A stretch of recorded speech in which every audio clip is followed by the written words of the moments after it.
Assalamualaikum warahmatullahi wabarakatuh. Berjumpa kembali di channel saya, yaitu channel Dunia Pangan ID. Terima kasih bagi Anda yang sudah menyaksikan video-video saya. Pada video kali ini saya akan membahas mengenai komponen GMP ya, atau CCPOB, atau cara produksi pangan olahan yang baik. Pada sesi ini saya akan membahas mengenai fasilitas sanitasi, kemudian bahan, produk, fasilitas laboratorium, ya, dan fasilitas pengolahan. Jadi ini juga merupakan komponen penting di dalam GMP. Ya. Jadi ini merupakan titik utama di dalam proses GMP, karena pada bahasan ini akan membahas mengenai bahan baku. Ya, bahan baku yang pas untuk proses produksi itu seperti apa. Kemudian yang kedua, bagaimana proses produksi dan pengawasannya. Ini juga merupakan komponen penting karena untuk menghasilkan produk yang bagus tentu harus dengan proses produksi yang bagus. Kemudian yang lebih penting lagi adalah produknya. Artinya dengan pengontrolan proses produksi yang bagus akan diperoleh produk yang memenuhi standar. Tentu kalau kita lihat dari GMP ini selain standar dari organoleptik juga standar keamanan. Kemudian fasilitas pendukung untuk mendapatkan produk yang bagus yaitu mengenai laboratorium, di mana laboratorium ini akan mempengaruhi bagaimana pemantauan terhadap produk akhir. Ya, jadi itu adalah poin-poin penting yang akan kita bahas mengenai GMP. Ya, jadi di dalam GMP kita sudah membahas mengenai kriteria pertama, mengenai lokasi pabrik, kemudian kita juga sudah membahas mengenai kriteria yang kedua dan kriteria yang ketiga yang terkait dengan utility. Ya, kita sudah bahas semua terkait bagaimana bangunan pabrik, kemudian bagaimana utility dan peralatan-peralatan pendukung lainnya ya, seperti jendela ya, kita sudah bahas ya. Nah, ini di dalam poin yang ketiga di dalam GMP kita akan membahas mengenai fasilitas sanitasi, ya, di mana fasilitas sanitasi ini merupakan fasilitas pendukung untuk menghasilkan produk yang baik. Ya. Oke, untuk fasilitas sanitasi ini ada beberapa ketentuan yang harus diperhatikan. Ya. Yang pertama, fasilitas sanitasi pada bangunan pabrik atau tempat produksi dibuat berdasarkan perencanaan yang memenuhi persyaratan teknis dan persyaratan higien.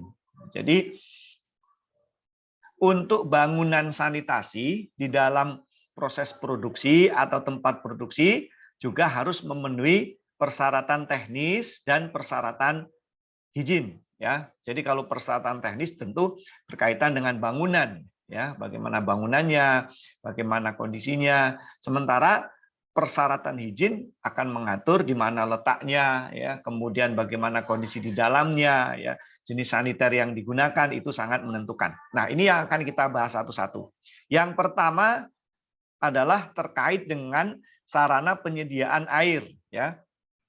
Jadi air yang digunakan untuk produksi, ya, atau air yang kontak langsung dengan produk harus memenuhi persyaratan kualitas air bersih. Ya, ini sudah kita bahas di awal bahwa seluruh air yang kontak langsung terhadap produk, ya, apalagi air yang digunakan sebagai bahan baku produksi, ini tentu harus memenuhi persyaratan sebagai air bersih. Ya.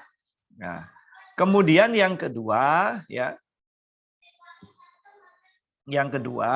sarana pembuangan air dan limbah ya, diatur sedemikian rupa sehingga limbah segera dibuang agar tidak menjadi tempat berkumpul binatang pengerat, serangga, dan tidak mencemari produk. Ya, jadi kalau ada limbah yang digunakan, ini harus diatur sedemikian rupa, baik itu limbah cair maupun limbah padat, ini harus segera dikeluarkan atau dialirkan ke tempat yang sudah disediakan. Ini nanti juga akan ada standar di mana posisi limbah dan tata letak limbah ya.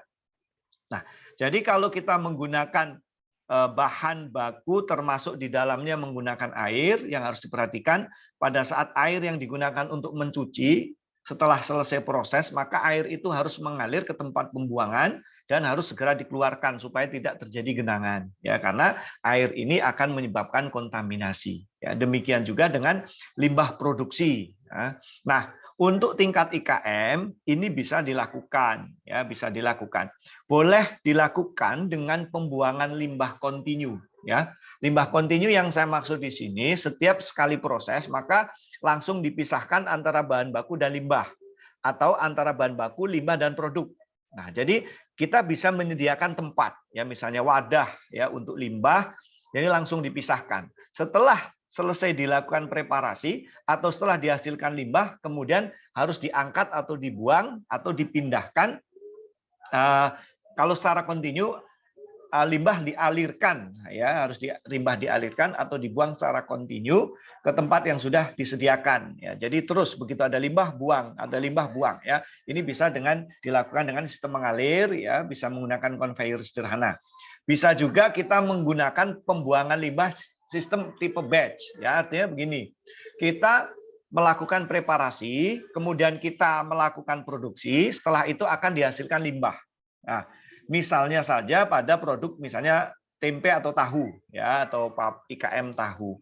Nah, ini pada saat dihasilkan proses, salah satunya adalah proses perendaman kedelai. Ya, setelah kedelai dipisahkan antara kedelai dengan airnya, maka segera air dibuang. Nah, atau pada proses penyaringan, pengepresan akan dihasilkan limbah tahu. Nah, limbah tahu ini sekali batch produksi itu dipisahkan antara tahu dan limbahnya. Kemudian setelah memenuhi standar atau jumlahnya sudah cukup banyak, kemudian baru dibuang. Itu namanya proses pembuangan limbah tipe batch. Artinya sekali produksi dihasilkan limbah dibuang, ya. Kalau tipe yang pertama tadi continue, sekali produksi limbah langsung akan dipisahkan.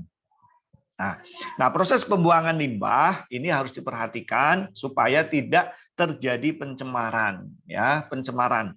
Yang dimaksud dengan pencemaran tentu pencemaran terhadap produk, ya. Kemudian tidak terjadi kontaminasi. Nah, kontaminasi ini bisa kontaminasi mikrobiologi, bisa juga kontaminasi fisik, ya. Untuk menghindari kontaminasi mikrobiologi karena limbah ini biasanya mengandung kotoran, ataupun kalaupun tidak mengandung kotoran maka limbah ini biasanya spesifikasinya tidak sesuai dengan spesifikasi bahan baku sehingga mudah terjadi atau akan menyebabkan pertumbuhan mikrobia.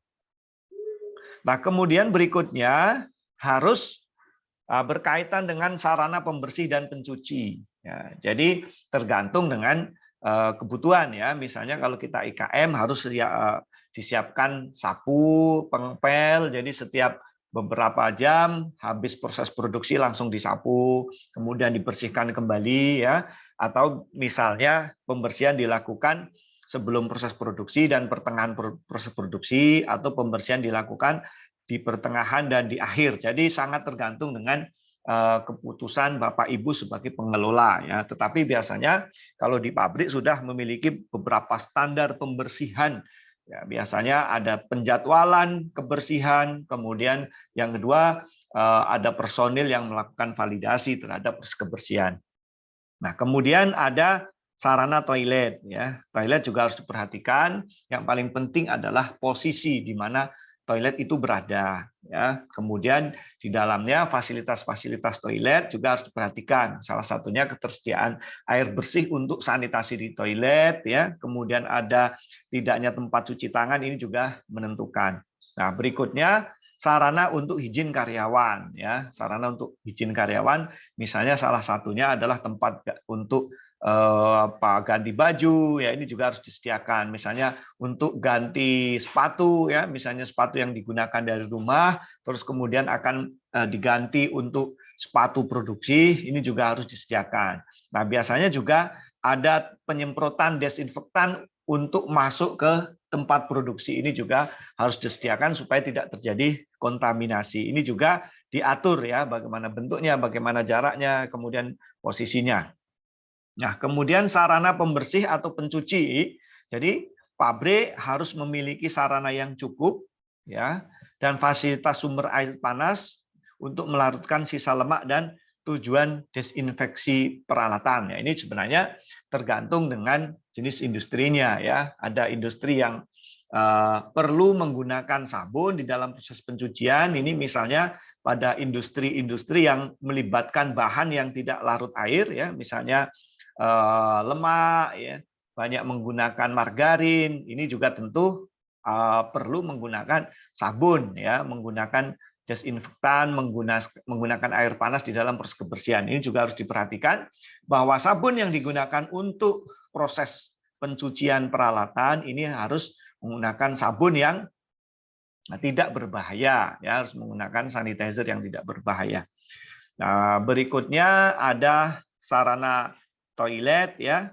Jadi toilet tidak terbuka langsung ke arah produksi, selalu dibersihkan dan tertutup. Jadi maksud posisi pintu toilet itu tidak boleh langsung berhadapan dengan ruangan produksi, ya. Tentu harus dibuat miring gitu, ya. Ini bisa diatur toiletnya. Kemudian toilet yang bagus adalah toilet kering.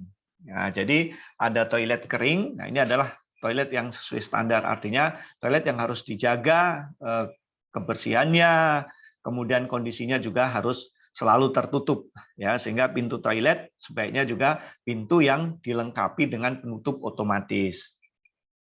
Berikutnya terkait dengan izin karyawan, ini yang harus diperhatikan tadi sudah saya jelaskan, salah satu penting dari izin karyawan itu tersedianya tempat digunakan untuk ganti pakaian.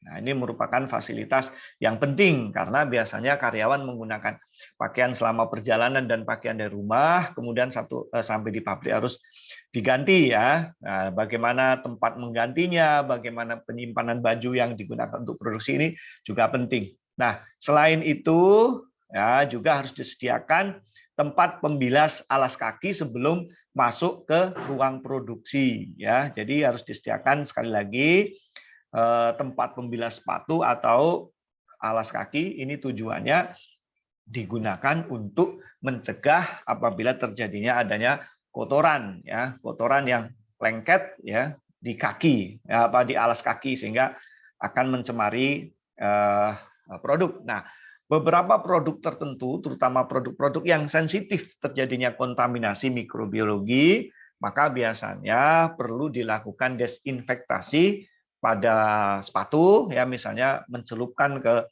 cairan desinfektan supaya bakteri, kemudian senyawa-senyawa mikrobia itu mati sebelum masuk ke ruang produksi. Nah, berikutnya juga harus disediakan fasilitas cuci tangan, ya, fasilitas cuci tangan untuk karyawan, di mana fasilitas ini adalah fasilitas sebelum harus cuci tangan sebelum melakukan proses produksi. Ini tentu tujuannya untuk mencegah terjadinya kontaminasi atau cross kontaminan dari karyawan, ya, dari pekerja. Nah, ini walaupun proses produksi nanti masih menggunakan sarung tangan, harus tetap diperhatikan bahwa karyawan juga harus melakukan cuci tangan sebelum masuk ke ruang produksi. Nah, poin yang selanjutnya atau poin yang keempat dari 18 elemen CPPOB itu adalah mesin dan peralatan. Nah, ini juga penting, ya.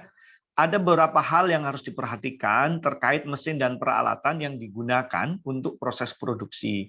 Yang pertama, mesin dan peralatan yang kontak langsung dengan bahan harus didesain, ya, dikonstruksi dan diletakkan sehingga menjamin mutu dan keamanan pangan. Ya, jelas, ya. Jadi cukup jelas bahwa desain, kemudian konstruksi, serta posisi itu harus menjamin mutu dan keamanan pangan. Nah, ini yang pertama, desain, ya. Desain dan konstruksi ini harus diperhatikan. Salah satu titik penting adalah bahwa peralatan yang digunakan ini tidak boleh berlekuk 90 derajat, ya, ini penting. Jadi seluruh aliran atau bengkokan pipa, bengkokan peralatan ini juga harus dibuat melengkung, ya, harus dibuat melengkung, tidak boleh langsung membentuk sudut supaya tidak terjadi cross kontaminasi atau tidak terjadi akumulasi bahan, ya, bahan atau produk yaitu di alat. Ini akan menyebabkan kontaminasi. Nah, berikutnya terkait dengan posisi peralatan, ini harus didesain sesuai dengan proses produksi, ya. Jadi maksudnya adalah bahwa peralatan diposisikan sesuai dengan alur produksi, ya. Jadi peralatan yang digunakan untuk handling itu tentu akan ada di bagian pertama. Kemudian kalau proses produksi berikutnya adalah steaming, ya, maka peralatan steaming harus dilakukan di produk yang kedua. Nah, kemudian kalau misalnya proses yang ketiga, ya, misalnya adalah mixing, nah, maka alat mixing itu harus diposisikan ke peralatan yang ketiga. Ya, kemudian setelah itu, setelah mixing ada proses yang lain kembali, kemudian ada misalnya proses pengemasan. Maka proses pengemasan itu letaknya harus paling akhir. Ya, kemudian setelah pengemasan ada pendinginan, maka proses pendinginan harus diletakkan setelah proses pengemasan. Nah, itulah alur tata letak mesin peralatan yang menjamin mutu dan keamanan produk. Berikutnya, perhatikan persyaratan dan tata letak mesin, pengawasan pemantauan mesin, dan bahan perlengkapan serta alat ukur. Nah, ini yang sudah saya jelaskan tadi ya, salah satu titik pentingnya adalah tata letak dari mesin ya. Jadi harus diatur sedemikian rupa mengikuti alur produksi ya. Jangan kemudian dibolak-balik. Misalnya proses steaming di proses yang kedua tetapi diletakkan di jalur yang ketiga sehingga harus bolak-balik. Ini juga sangat menentukan efisiensi proses produksi selain dia akan mempengaruhi mutu dan keamanan terhadap produk ya. Oke, berikutnya ada poin yang kelima, yaitu poin bahan. Ini juga merupakan poin penting di dalam GMP atau cara produksi pangan olahan yang baik. Nah, kenapa? Karena sebenarnya terkait dengan bahan baku, ya, Badan POM atau pemerintah Indonesia sudah membuat banyak regulasi yang terkait dengan keamanan. Ya, misalnya regulasi BTP, ya, ada regulasi pengawet, ada regulasi pewarna, atau penggunaan antioksidan, itu semuanya sudah diatur dengan regulasi-regulasi tertentu. Nah, intinya adalah bahwa bahan yang digunakan untuk proses produksi, baik jenis maupun takarannya harus mengacu pada regulasi-regulasi yang ada. Nah, regulasi itu misalnya regulasi pewarna, regulasi pengawet, berapa takarannya, berapa maksimum levelnya sudah saya bahas di video yang lain ya. Silahkan Anda simak di video-video yang terkait dengan regulasi-regulasi bahan yang digunakan. Nah, ada beberapa ketentuan bahan yang dimaksud di dalam elemen GMP poin kelima ini adalah bahan baku, ya, bahan baku, kemudian bahan tambahan, bahan penolong, ya, kemudian air dan BTP. Ini tadi sudah kita bahas ya, bahwa bahan baku ini tidak diatur karena sangat tergantung dengan industrinya. Nah, yang diatur adalah bahan tambahannya ya. Jadi bahan tambahan yang diatur jenis bahannya, kemudian berapa takarannya atau maksimum level kita boleh menambahkan. Nah, ini yang termasuk. Nah, berikutnya yang diatur juga adalah penggunaan air. Jadi air yang bersentuhan dengan bahan harus memenuhi standar air baku. Ya, itu yang harus diperhatikan. Nah, ini ya, tadi sudah saya katakan terkait dengan bahan ini harus memenuhi persyaratan bahan dan persyaratan air ya. Sekali lagi untuk persyaratan bahan, terutama adalah bahan tambahan, itu sudah diatur dalam peraturan yang lain ya. Silahkan Anda simak di video saya yang lain. Nah, demikian juga dengan peraturan penggunaan air baku atau air bersih atau air minum juga sudah ada di video pembahasan saya yang lain. Nah, berikutnya adalah elemen yang keenam terkait dengan pengawasan proses. Ya, terkait dengan pengawasan proses. Nah, apa yang harus diperhatikan pada poin yang keenam ini, bahwa pengawasan proses dimaksud untuk menghasilkan pangan olahan yang aman dan layak dikonsumsi. Oke ya. Nah, pengawasan proses ini sangat tergantung dengan standar atau acuan standar yang digunakan pada produk akhir. Ya, kalau produk itu terkait dengan SNI, maka pengawasannya harus mengacu pada pengawasan yang sudah ditetapkan dalam SNI. Ya, berapa kadarnya, jenis-jenis pengawasannya juga ditentukan. Nah, di samping itu, perusahaan tentu juga memiliki standar-standar pengawasan atau standar mutu di luar SNI. Boleh saja, ya, semakin banyak standar pengawasannya akan semakin bagus, artinya produk yang dihasilkan akan semakin bagus ya. Nah, pengawasan proses ini harus menghasilkan produk yang aman dan layak dikonsumsi. Nah, ini yang perlu diperhatikan. Nah, sebagai contoh kalau di Palembang ini paling banyak adalah produk pempek. Nah, bagaimana cara menetapkan standar pengawasannya? Ya, kalau produk itu adalah produk yang akan dijual dalam kondisi beku, nah ini maka harus memiliki izin edar BPOM ya. Artinya pempek beku yang dikemas secara beku yang memiliki umur simpan di atas 7 hari ini harus mengikuti standar GMP ya. Nah, salah satu pengawasannya misalnya ya, kita tentukan titik kritisnya ada pada perebusan ya atau ada pada sterilisasi. Nah, maka yang menjadi pengawasan penting adalah waktu ya dan suhu sterilisasi. Ya, jadi sekali lagi yang menjadi titik penting adalah waktu dan suhu sterilisasi. Itu pengawasan. Nah, untuk menghindari terjadinya cemaran misalnya ya cemaran Hg misalnya, kemudian cemaran Pb. Nah, untuk produk pempek yang menjadi tahap pengawasan penting adalah pengawasan bahan baku.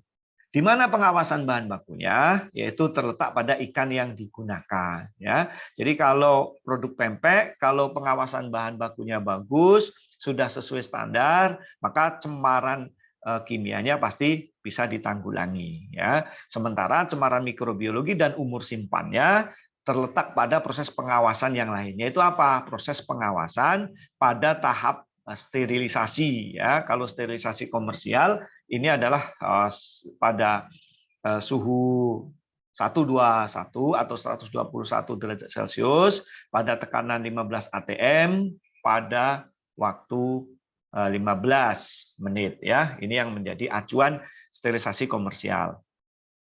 Nah, perhatikan pengawasan bahan ya, tentu ya, ini sangat tergantung dengan standar yang ingin dicapai ya, misalnya SNI atau standar-standar yang lain ya.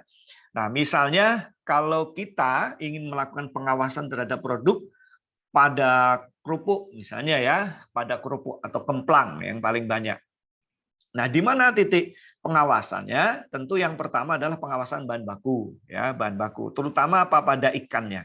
Kenapa? Ya, karena sumber cemaran kimia ini terletak pada bahan bakunya. Ya, misalnya ada tidaknya merkuri, ada tidaknya timbal, ya. Ini ada di sini karena ini menjadi peranan penting. Ya. Terus selain itu pengawasannya kalau dia produk perikanan, ya ada bahan atau ikan yang ditambah formalin. Ya. Jadi formalin ini kalaupun ada, ini akan menjadi berbahaya. Ya. Jadi seleksinya di awal. Nah berikutnya pengawasan yang penting untuk produk kerupuk itu lokasi atau tempat penjemuran.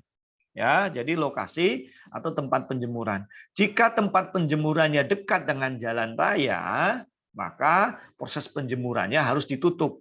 Kenapa? Karena knalpot ya, banyaknya mobil atau sepeda motor ini akan menjadi sumber cemaran ya, misalnya cemaran Pb ya, ini akan menyebabkan berbahaya sehingga harus diperhatikan ya. Pengawasan terhadap kontaminasi ya, pengawasan terhadap kontaminasi tadi sudah saya jelaskan, sangat tergantung dengan produknya ya. Nah, untuk menghindari kontaminasi pada produk, maka yang menjadi penting dari proses pengawasan ini adalah pengawasan pengemasan. Ya, harus dikemas dengan pengemasan yang baik. Jadi kalau kemasannya sudah sesuai dengan standar yang ditetapkan, kemudian sudah dilakukan sterilisasi, maka proses kontaminasi akan bisa dihindarkan. Ya. Kemudian berikutnya ada pengawasan produk khusus. Ya, ini harus diperhatikan. Misalnya produk khusus, misalnya produk pangan fungsional yang digunakan untuk manula, misalnya ya, misalnya produk pangan untuk MPASI. Ini juga merupakan produk yang perlu pengawasan proses khusus.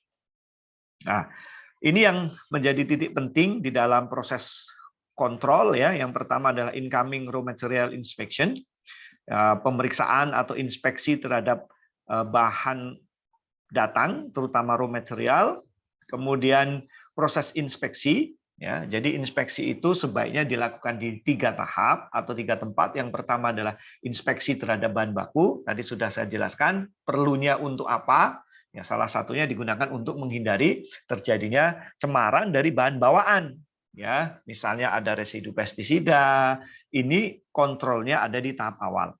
Kemudian yang kedua adalah pengawasan pada proses produksi. Ya, proses produksi ini terkait dengan mutu. Ya, misalnya suhu sterilisasi, kemudian penambahan pewarna berapa harus ditambahkan, kemudian penambahan pemanis buatan atau pemanis non gula ini juga diatur melalui regulasi. Artinya ini ditambahkan berapa, ini juga menjadi inspeksi terhadap proses produksi. Kemudian kalau kita produknya bentuknya adalah produk yang digoreng, ini juga tentu yang harus diperhatikan adalah kadar asam lemak bebasnya, ya, berapa kadar asam lemak bebas pada lemak pada minyak gorengnya, ya, terutama itu harus sering dilakukan inspeksi karena ini merupakan sumber cemaran, ya. Kemudian berapa kadar asam lemak bebas pada bahan yang digoreng, ya, misalnya kerupuk yang digoreng ini juga harus kita kontrol. Nah, ini menjadi proses yang harus diperhatikan adalah berapa suhu minyak goreng yang digunakan. Kemudian yang kedua, berapa kali minyak itu bisa digunakan. Nah, itu harus diperhatikan. Nah, berikutnya inspeksi pada produk akhir. Nah, ini menjadi penting, ya. Misalnya pada AMDK, ya. Inspeksi ini menjadi penting. Kenapa? Supaya apa? Supaya tidak ada cemaran yang kelihatan, ya, misalnya rambut dan seterusnya masuk ke dalam air kemasan, ya, itu akan menjadi penting. Inspeksi pada produk, ya, biasanya pada produk akhir ini dilakukan dengan apa, ya, inspeksi dengan menggunakan mata telanjang saja biasanya yang diperhatikan oleh petugas tertentu, ya. Nah, untuk inspeksi pada produk akhir yang menggunakan keterampilan atau kemampuan pekerja, ya, dengan mata pekerja, yang harus diperhatikan adalah berapa jam karyawan itu bekerja. Ya, karena apa? Karena kalau dia terlalu lelah, maka tingkat ketelitiannya semakin lama akan semakin menurun. Nah, ini ditakutkan beberapa produk yang tidak memenuhi standar malah justru akan lewat. Ya, ini harus diperhatikan, ya. Nah, sebenarnya untuk finishing product inspection ini tidak hanya pada produknya saja, biasanya termasuk kemasan. Ada tidak kemasan bocor, ya. Kalau misalnya labelnya adalah label non permanen, maka harus diperhatikan juga bagaimana posisi dari pemasangan label ini juga harus masuk di dalam finishing product inspection. Jadi inspeksi pada produk akhir. Nah, kita akan membahas beberapa poin penting terkait dengan kontrol terhadap proses, ya. Setiap operasi produksi harus memperhatikan aspek kontaminasi, ya. Jadi artinya kemungkinan-kemungkinan terhadap kontaminasi ini harus dihindari, ya, harus dihindari sedini mungkin supaya tidak terjadi kontaminasi. Harus ada prosedur yang menentukan proses produksi bisa dilanjut atau tidak jika ada kontaminasi. Jadi harus ada SOP atau standar operasional prosedur, apa yang harus dilakukan pada saat terjadi kontaminasi. Apakah produk itu ditarik saja atau mesin yang dimatikan sehingga produk harus terhenti sebentar atau bagaimana? Ini tentu kebijakan dari perusahaan masing-masing atau tentu kebijakan dari IKM masing-masing, ya, untuk menentukan apa yang harus dilakukan apabila terjadi kontaminasi. Nah, kalau barang-barang yang WIP atau work in process harus ada yang bertanggung jawab dan dilindungi dari kontaminasi, ya. Berikutnya kita akan membahas poin ke-7 terkait dengan produk akhir, ya. Jadi diperlukan spesifikasi produk akhir. Jadi spesifikasi produk akhir tentu ini ditentukan oleh perusahaan, ya. Ditentukan terhadap acuan atau standar yang dipakai oleh perusahaan, ya. Ada yang menggunakan standar SNI, ada yang menggunakan standar-standar lain, ya. Tentu pada saat produk akan diekspor, standar yang digunakan adalah standar negara tujuan, ya. Ini menjadi penting. Nah, perhatikan persyaratan produk akhir ini yang saya jelaskan tadi, ya. Jadi produk akhir ini ada produk yang kualitas atau mutu produknya ditentukan oleh orang lain ya, misalnya seperti standar SNI. Ya, itu artinya produk kita ini adalah produk yang standarnya sudah ditentukan. Artinya desain produk akhir itu harus mengikuti standar yang sudah ditetapkan. Nah, kalau produk itu tidak ada standarnya, maka perusahaan sendiri yang harus menetapkan. Ya, misalnya kita punya produk kerupuk atau pempek, ya itu kualitasnya harus sesuai dengan kualitas yang kita tentukan. Apakah kita akan membuat produk dengan kualitas rendah atau dari harga menengah ke bawah, ya, atau kita produk dengan harga sedang, atau termasuk yang kualitas premium, ya. Kualitas premium itu adalah kualitas dari menengah ke atas, ya. Jadi sangat tergantung terhadap standar yang digunakan. Nah, untuk produk yang wajib SNI, maka produk akhir harus memenuhi standar minimal yang ditetapkan di dalam SNI. Ya, jadi kalau produk itu tidak memenuhi standar minimal, maka produk itu tidak bisa diedarkan atau tidak bisa diperjualbelikan. Nah, kalau produk non SNI atau yang tidak harus ada standarnya, maka kualitas produk itu sangat ditentukan dengan standar yang dibuat oleh perusahaan atau IKM. Nah, jadi untuk product identification, ya, setiap material maupun produk yang belum maupun telah diproses harus diberikan identifikasi yang cukup. Ya, ini sangat tergantung dengan tujuan dan capaian masing-masing perusahaan. Nah, kemudian ada istilah product traceability. Nah, ya, jadi untuk traceability ini atau kita sebut dengan kemampuan telusur, nah, ini biasanya berbasis pada kode produksi, ya kan, kode produksi. Nah, biasanya inilah kelemahan IKM, ya. IKM ini biasanya dia tidak memiliki kode produksi dan expired date, sehingga nilai traceability-nya menjadi sangat rendah, ya. Nah, untuk perusahaan paling tidak perusahaan menengah dan menengah ke atas ini pasti sudah memiliki traceability yang bagus. Nah, jadi traceability biasanya menggunakan kode produksi atau paduan antara kode produksi dan expired date, ya. Misalnya material. Nah, intinya begini. Untuk traceability ini perusahaan harus bisa menelusur ke belakang dari produk tertentu. Ya, misalnya ada satu produk A. Nah, produk A ini harus bisa ditelusuri bahan baku yang digunakan ke belakang itu sampai siapa suppliernya, kapan bahan itu datang, gitu ya.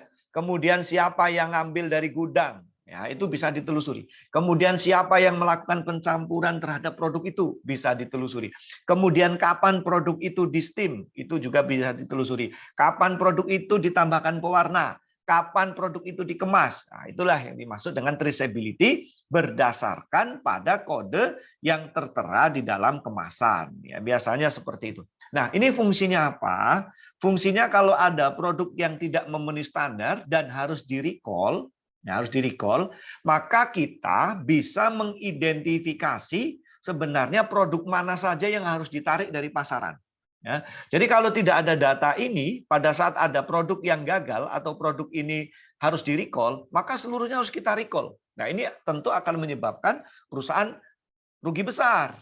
Nah, tetapi dengan memiliki traceability, ya, yang tepat, maka perusahaan apabila ada produk yang gagal, maka yang dilakukan recall atau dilakukan penarikan terhadap produk ini sebatas pada produk yang kita identifikasi saja.